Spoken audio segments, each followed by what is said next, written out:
Bonjour chers internautes, bienvenue à l'émission En Aparté. En Aparté a le plaisir de recevoir aujourd'hui l'honorable député Hélène Tine, un membre du groupe parlementaire Benno Bokk Yakaar. Honorable, bonjour.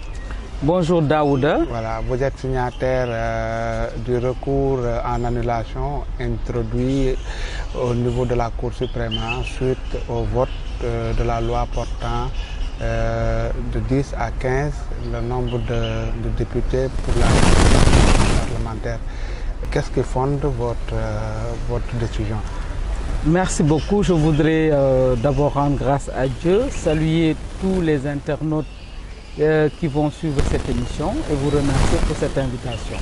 En fait, le recours d'annulation a été déposé au niveau du Conseil constitutionnel et cela est prévu dans la Constitution sénégalaise. Ce qui fonde d'abord ce recours, c'est que dans cette proposition de loi, nous pensons qu'il y a des dispositions qui vont à l'encontre de la Constitution, notamment le fait de vouloir restreindre les libertés des députés, qui sont élus par le peuple, qui sont détenteurs du suffrage universel et qui ont un mandat non impératif. Pose problème et est une restriction à la liberté du député. Selon vous, l'argument avancé par votre groupe parlementaire Benno Bokk Yakaar, selon lequel la création d'un nouveau groupe parlementaire ne tient pas la route. En réalité, moi je pense que c'est quand même insultant, même de penser que c'est pour des questions de prébende et de passe-droit dessous que ces députés cherchent à créer des groupes parlementaires. C'est insultant pour le député. Et nous devions redorer l'image du député. Mais c'est nous-mêmes, députés, qui cherchons encore à plomber cette image-là en parlant de prostitution parlementaire, en parlant de je sais pas quoi d'autre, des termes qui sont très choquants. Je ne pense pas. C'est en fait le groupe parlementaire est un espace offert aux députés pour pouvoir mieux jouer son rôle. C'est un espace qui renforce la pluralité donc des opinions au niveau du Parlement, qui bonifie le débat parlementaire. Et je rappelle qu'en 2002, justement, quand cette disposition a été donc prise de ramener le nombre à 10, l'Assemblée disposait déjà de 2 groupes parlementaires, c'est-à-dire le groupe de la majorité et le groupe de l'opposition de l'époque qui était le groupe de l'espoir qu'incarnait l'AFP. Et cela n'a pas empêché de ramener le nombre à 10 pour donner l'opportunité au Parti socialiste, aux députés du Parti socialiste qui étaient 10 à l'époque, de pouvoir mieux apporter leur contribution au débat parlementaire. Donc ceux qui ont construit cet argumentaire et qui ont amené en tout cas la majorité à aller dans ce sens, ont fait fausse route. Voilà, honorable, que répondez-vous au ministre conseiller Ismaïla Madior Fall qui pense que ce recours devrait être déclaré irrecevable? Je pense que la réponse est venue du Conseil constitutionnel hier, qui a dit qu'il était compétent, Ismaïla Madior Fall, qui est un conseiller du président de la République. Son devoir, c'est de se taire, de conseiller le président de la République, mais pas de faire de la politique politicienne. C'est dommage qu'à ce niveau de responsabilité, qu'il se donne un spectacle, qu'il fasse des sorties intempestives, comme il l'a fait lors du dépôt du rapport de la CNRI, alors que nous, au Sénégal, moi je pense qu'on n'a jamais su qui était conseiller de Diouf, qui était conseiller de Senghor. Un conseiller, tu restes dans l'ombre et tu conseilles. Tu n'as pas à aller prendre des positions publiques et anticiper sur des décisions qui ne sont pas de son ressort, qui sont du ressort des institutions que nous voulons renforcer. Et je trouve que c'est malheureux. Heureusement que le Conseil constitutionnel, en tout cas, quel que soit, parce que c'était comme s'il voulait influencer les membres du Conseil constitutionnel, et je pense que l'histoire récente du Sénégal dans ce domaine, en tout cas, devrait nous pousser, nous tous, à respecter ce Conseil, à amener le Conseil, à renforcer ce Conseil, c'est le renforcement des institutions, et à donner encore plus de crédibilité à ce Conseil constitutionnel. L'autre débat de controverse, c'est par rapport un peu au mandat du président de la République. Vous pensez réellement que le président va respecter son engagement électoral? Mais moi, j'en suis convaincu. Parce que donc, le président, jusqu'à présent, nous a montré qu'il était engagé, que ses promesses l'engageaient à fond. Et je ne l'ai pas entendu sur cela revenir sur sa décision personnelle de ramener son mandat à 5 ans. Je dis à ceux qui cherchent à le décourager qu'il ne faut pas qu'il pousse le président à renier à ses promesses. Nous avons vu ce que ça a coûté à Wade le Wahwahet. J'ai entendu des hommes politiques lui dire que c'est le candidat qui avait promis et que les promesses du candidat n'engagent pas le président de la République. Essayez de lui donner un don de dédoublement et cela, je pense, pose problème. Il faut qu'il nous dise, celui qui a fait un message à la nation à la veille de la fête de l'indépendance pour confirmer cette promesse, celui qui a parlé à Sarkozy sur les perrons de l'Élysée, est-ce que c'est le même Macky Sall? Donc, moi, ce que je dis, c'est que le président doit faire attention à ces troubadours politiques qui cherchent à lui donner des gages. Aujourd'hui, moi, je pense que c'est lui qui doit rassurer le peuple et aller dans le sens de ses promesses, quoi que ça puisse lui coûter. Parce qu'un homme n'a que sa promesse. Surtout dans le sillage de cette mise en garde, hein, vous avez récemment déclaré qu'aucun président, aucun régime ne peut concurrencer Wade dans le domaine des infrastructures. Et que ce qu'il avait perdu, c'était plus dans le domaine, par rapport à la demande sociale. Pourquoi c'est une telle sortie? Mais en fait, une sortie, moi je veux jouer un rôle d'alerte. Je suis dans la majorité, comme je l'ai fait par rapport à cette loi, parce que je pense effectivement qu'elle n'est pas bonne pour la majorité, parce qu'elle peut amener le Sénégal, l'Assemblée à se retrouver avec un seul groupe parlementaire si le groupe du PDS s'effrite.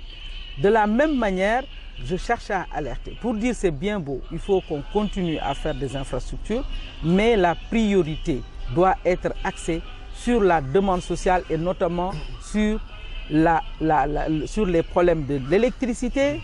Je salue le fait que le gouvernement décide d'augmenter le niveau d'électrification rurale. C'est une très bonne chose, mais il faudrait aussi qu'on puisse stabiliser la fourniture d'électricité partout. Mais honorable, on a vu que le réaménagement qui a été opéré récemment n'a pas changé grand-chose par rapport un peu à la coupure d'électricité. Bon, il faut reconnaître qu'un réaménagement, 10 jours après ou 2 semaines après un réaménagement, on ne peut pas faire des miracles, surtout si c'est des problèmes structurels dans le secteur. Il faudrait accepter de donner à ces hommes le temps de trouver des solutions. Maintenant, je pense que ça ne suffit pas seulement le fait de réaménager. Il faut aller jusqu'au bout, il faut voir qu'est-ce qui plombe réellement le secteur et dire la vérité aux populations. On peut changer d'homme, mais si les pratiques ne changent pas, si les pratiques qui ont bloqué, qui ont plombé le secteur de l'énergie ne changent pas, mais on n'ira nulle part. En tout cas, moi, j'ai cherché à dire au président de la République, c'est bien beau de faire Ila Touba, c'est bien beau de faire d'autres infrastructures, mais il nous faut régler les problèmes qui ont fait tomber le régime de Wade. Et c'est sûr que c'est l'électricité en fait partie. Et aujourd'hui aussi, les populations se plaignent de coupures d'eau, ce qui n'était pas le cas. Voilà. Par rapport à ça, donc vous pensez que tout ce qui est dit par rapport un peu au PSE, etc., vous pensez que voilà, c'est du top? Bon, moi je ne pense que le PSE est une bonne vision, est un bon programme. D'abord qui a été conçu par des Sénégalais, qui montre la vision au-delà du mandat du président de la République. C'est-à-dire que le président, au moins, il a cherché à aller au-delà, de ne pas avoir seulement des préoccupations électoralistes pour dire que moi c'est 2017, c'est 2022, mais il est allé jusqu'en 2035. Moi je pense que c'est un très bon programme. Donc ce n'est pas du TOC, mais il nous faut mettre de l'avant les priorités. Parce que pour que le PSE pour que nous puissions aller à l'émergence, il faut un minimum Et l'électricité est fondamentale. Oui. Tous ces projets-là ne pourront pas être déroulés si le secteur informel est bloqué. Parce que moi, j'ai vu hier, par exemple, des gens du secteur informel qui n'ont pas travaillé pendant 2 jours. Et c'est sûr que ça a touché à toute l'économie du pays. Oui, mais on a vu sur le plan politique que rien n'a changé. On a vu que le président semble faire l'apologie de la transhumance. Récemment, il a rendu visite à Djiboka. Par rapport à ça, est-ce que vous vous attendez à de tels faits? Non, moi je trouve que la sortie du président sur la transhumance est malheureuse. Il aurait pu tout simplement, en tant que président de la République, élu par tous les Sénégalais, dire moi aujourd'hui, je veux relever le défi et j'ai besoin de tous les Sénégalais. Et c'est pourquoi moi je suis convaincu que les propositions des assises et de la CNRI sur le fait qu'un président ne devrait plus être chef de parti, parce que là c'est le chef de parti qui parlait, c'est pas le président de tous les Sénégalais. Parce que la préoccupation du président de la République, effectivement, est légitime de vouloir donc travailler avec toutes les compétences de ce pays. Cela est différent de dire aux gens, quittez vos partis et venez rejoindre mon parti. Donc je pense qu'il faut distinguer les deux. Sur la question de la transhumance, on ne peut pas vouloir une chose et son contraire. Voilà. Honorable, vous êtes membre du groupe parlementaire Benno Bokk Yakaar. Quel regard portez-vous sur les remous qui en fait notés au sein de cette coalition au niveau gouvernement? Bon, moi notamment entre l'APR et le Parti socialiste. Moi je pense que c'est dommage. Il ne faudrait pas que les politiques prennent en otage les Sénégalais. Et c'est cela, ça ressemble fort à cela. Aujourd'hui, je pense que si les gens, ceux qui ne se sentent pas dans cette coalition, devraient prendre leurs responsabilités. Sinon que le président lui-même prenne ses responsabilités. Parce qu'in fine, c'est le peuple sénégalais qui va décider. C'est lui qui va décider de donner ses suffrages à celui ou à celle qui va donc aller dans le sens de la résolution de ces problèmes de vécu quotidien. Et je pense qu'aujourd'hui, le spectacle que nous donnons, au sommet, les gens semblent être en phase et que chaque jour que les bases donc s'envoient des insanités, en fait, n'est pas du tout honorable pour la classe politique et pour la coalition. Selon vous, qui doit créer cette rupture, en fait, qui doit créer ce clash? Est-ce le Parti socialiste ou bien l'APR? Non, moi je pense qu'ils sont tous interpellés. Chacun doit prendre ses responsabilités. Chacun, si le Parti socialiste pense qu'il ne se retrouve pas, parce que j'ai entendu les gens du Parti socialiste dire qu'ils ne sont pas comptables du bilan actuel, alors que le Parti socialiste quand même est dans ce pouvoir depuis le début. Ne pas être comptable et dire nous sommes comptables mais nous ne sommes pas responsables. Je pense que cela aussi relève d'irresponsabilité un tout petit peu. Soit on est comptable, parce qu'être comptable c'est encore plus fort. Mais tu dis je suis comptable mais je ne suis pas responsable. C'est une grande contradiction. Et je pense qu'aujourd'hui, en tout cas, moi, je pense que le peuple sénégalais n'est pas dupe. Le peuple est en avance sur les hommes politiques et le peuple nous observe. Et c'est malheureusement, tout cela impacte sur les résultats qu'on devrait pouvoir avoir et que le peuple attendait de cette nouvelle alternance. Voilà. Honorable, vous êtes conseiller municipal au niveau de la mairie de Thiès. Conseillère départementale. Conseillère départementale, autant pour moi. Quelle appréciation faites-vous de la gestion du département de Thiès dirigé par Idriss Seck? Bon, moi je pense que d'abord il faut reconnaître que les collectivités locales sont pratiquement dans une situation de morosité due au fait que l'acte 3 n'a pas encore donné les résultats escomptés. C'est une belle vision de vouloir mettre les collectivités sur un même pied d'égalité, d'aller vers la communalisation intégrale, de créer, de diriger le département en collectivité, mais les moyens pour que cette réforme-là puisse être être effective, n'ont pas du tout suivi.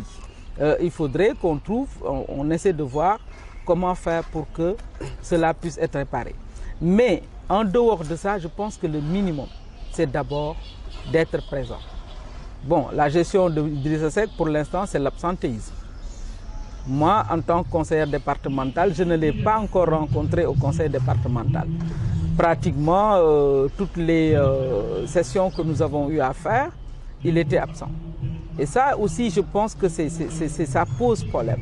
Est-ce que vous avez initié en fait des actes pour l'obliger quand même à être présent? Mais vous savez, c'est ça le problème au niveau des collectivités locales. La majorité, comme ce qui se passe à l'Assemblée. Il faudrait qu'on en arrive à ce que nos institutions ne soient pas l'otage des majorités politiques. Et que les gens, quand ils sont élus, qu'ils se départissent de leur manteau partisan et qu'ils portent tout simplement les préoccupations du peuple. Je pense que Idrissa Seck, en tout cas, qui est en train de faire le tour du Sénégal, devrait aussi dans son programme aménager un espace pour être au moins tous les trimestres participer, diriger, ne serait-ce qu'on peut reconnaître qu'il puisse être absent de temps en temps, mais qu'il le soit tout le temps. Nous rappelle en tout cas ce triste épisode à la mairie de Thiès où on a parlé de maires absentés ici. Et je pense que aussi quand on accepte de prendre des indemnités liées à ces fonctions dans une collectivité locale, on devrait pouvoir assumer parce que la présence est d'abord prioritaire. On ne peut pas dire qu'on va gérer la collectivité par procuration, on dit qu'on combat un homme politique. Il faudrait que de la même façon que les hommes politiques assument leurs responsabilités pleinement. Ouais. Je vous remercie, honorable, infiniment. Merci beaucoup. Je vous remercie également, chers internautes, d'avoir bien suivi l'émission. Je vous rends rendez-vous la semaine prochaine, Inch'Allah.